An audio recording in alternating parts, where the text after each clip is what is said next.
Bonjour à tous, je suis Daline Hassan, bienvenue dans Inspire Middle East, présenté pour la première fois depuis la ville d'Al Ain.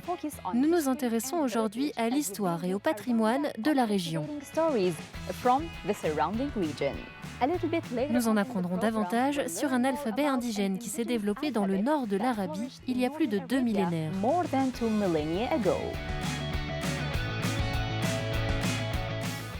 Nous vous parlerons également du henné émirati pour en savoir plus sur ses racines culturelles au Moyen-Orient.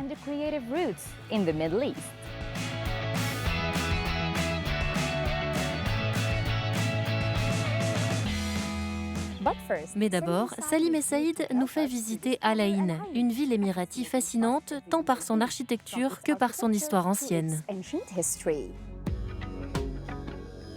L'oasis d'Al Ain est situé au nord-est du désert de Rub al-Khali. Surnommé le quart vide, il s'agit de la plus grande étendue ininterrompue de sable au monde. C'est aussi là qu'on trouve la plus grande concentration de châteaux et de forteresses des Émirats arabes unis. La ville d'Al Ain, située dans l'oasis, aurait près de 10 000 ans selon les Émiratis. Ces structures protégeaient les sources d'eau et d'irrigation de la cité. Découvert dans les années 60, ce labyrinthe d'aqueducs servait lui à transporter l'eau des montagnes d'Al Ain jusqu'aux habitations 15 km plus loin.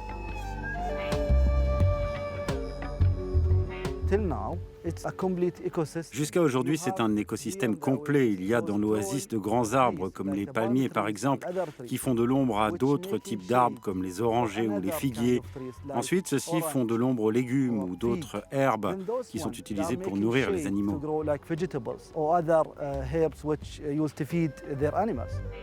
L'oasis compte aujourd'hui près de 150 000 palmiers.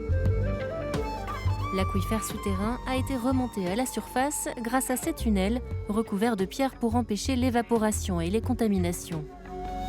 Un réservoir d'eau ouvert, facilement accessible pour les agriculteurs et la population croissante de la cité.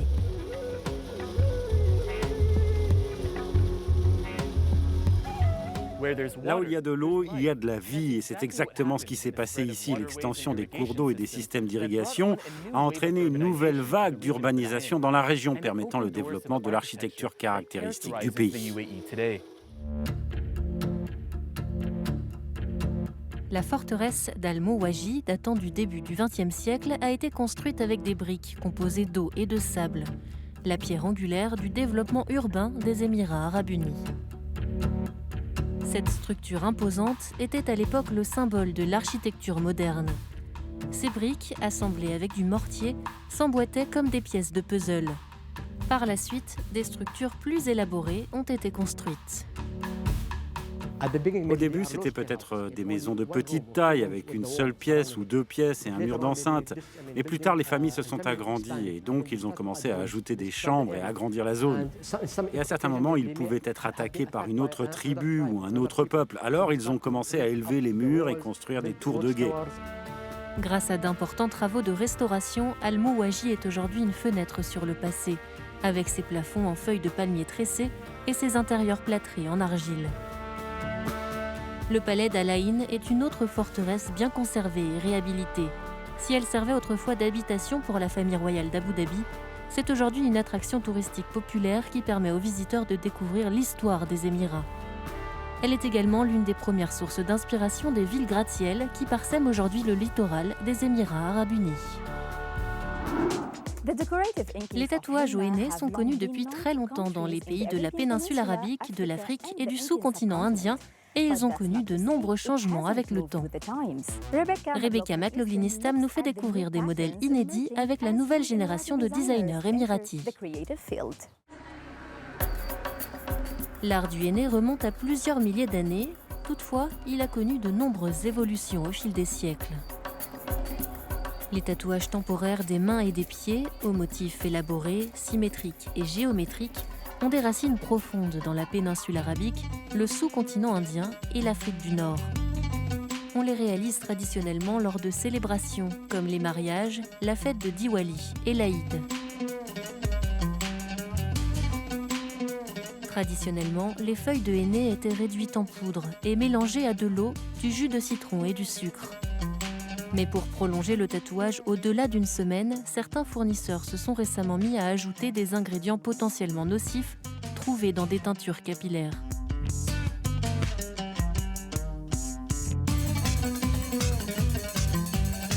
Adepte du henné naturel et jeune entrepreneuse, l'Émirati Azra Ramissa a récemment lancé ses propres kits de henné non toxiques contenant des huiles essentielles, de l'eucalyptus et de la lavande pour nourrir et embellir la peau en toute sécurité et combler un vide sur le marché.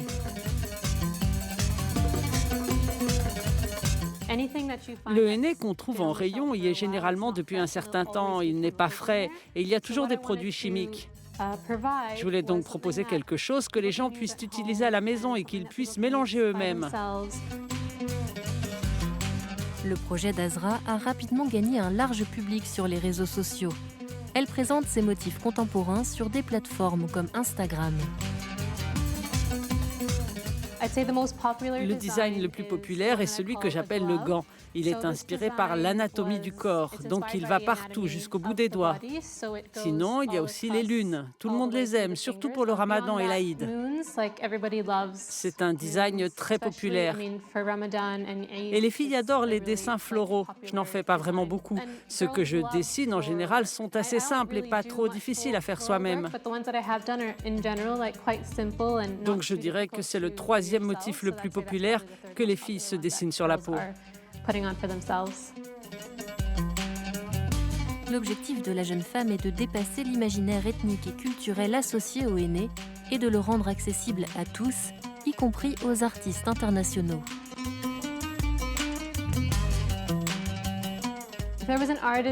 Si je pouvais réaliser un tatouage pour un artiste, ce serait pour la chanteuse britannique Emma Hay.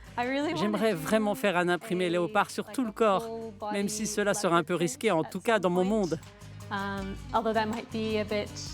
Je pense que ce serait vraiment génial d'essayer de dessiner ça sur quelqu'un. Azra entend exporter sa marque au-delà du Moyen-Orient dans les années à venir et profiter de l'engouement mondial pour les tatouages temporaires, un marché qui a rapporté près de 827 millions de dollars l'année dernière selon MarketWatch.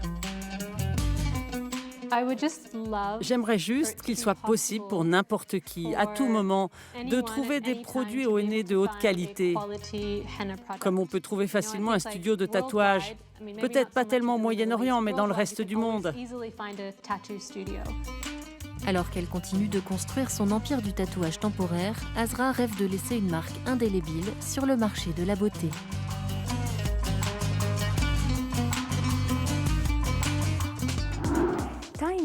Partons désormais à la découverte d'un alphabet éteint si ancien que seule une poignée de personnes peut le comprendre aujourd'hui. Rosalie Thompson nous transporte dans le passé secret du désert d'Arabie.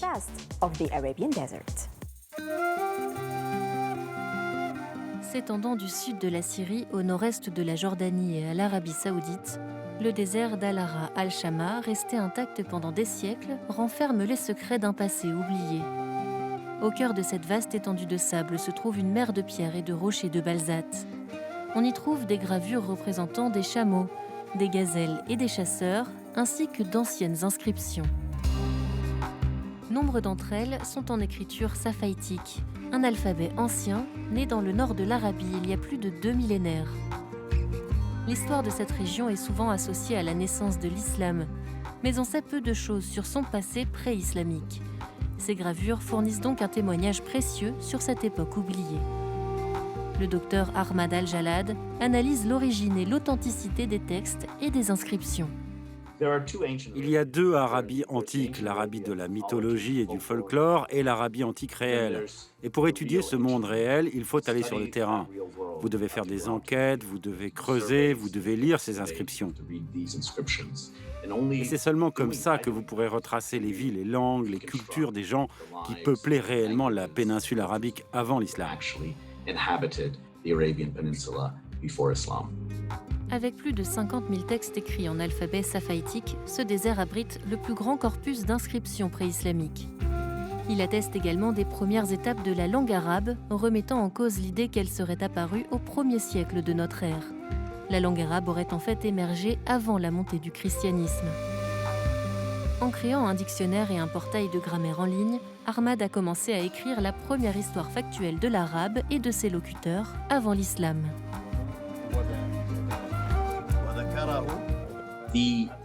C'est l'histoire de la langue parlée dans la région. C'est un choc absolu quand vous commencez à lire les inscriptions qui se trouvent sur le rocher à un jordanien local, qui peut déchiffrer 60 à 70% du texte, alors que vous lisez un document vieux de 2000 ans. Ces dessins rupestres sont considérés comme l'une des premières formes de graffiti et d'expression artistique de la région.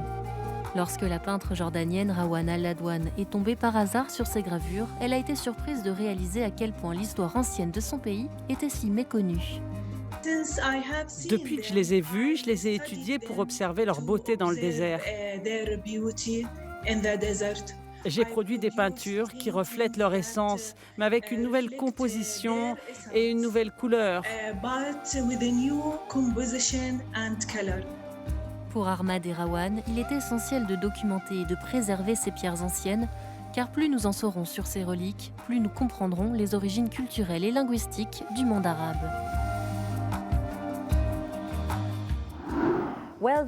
C'est la fin de cet épisode, nous espérons qu'il vous a plu. Avant de nous dire au revoir, voici les trouvailles de la semaine sur Instagram. Merci d'avoir été avec nous et à bientôt.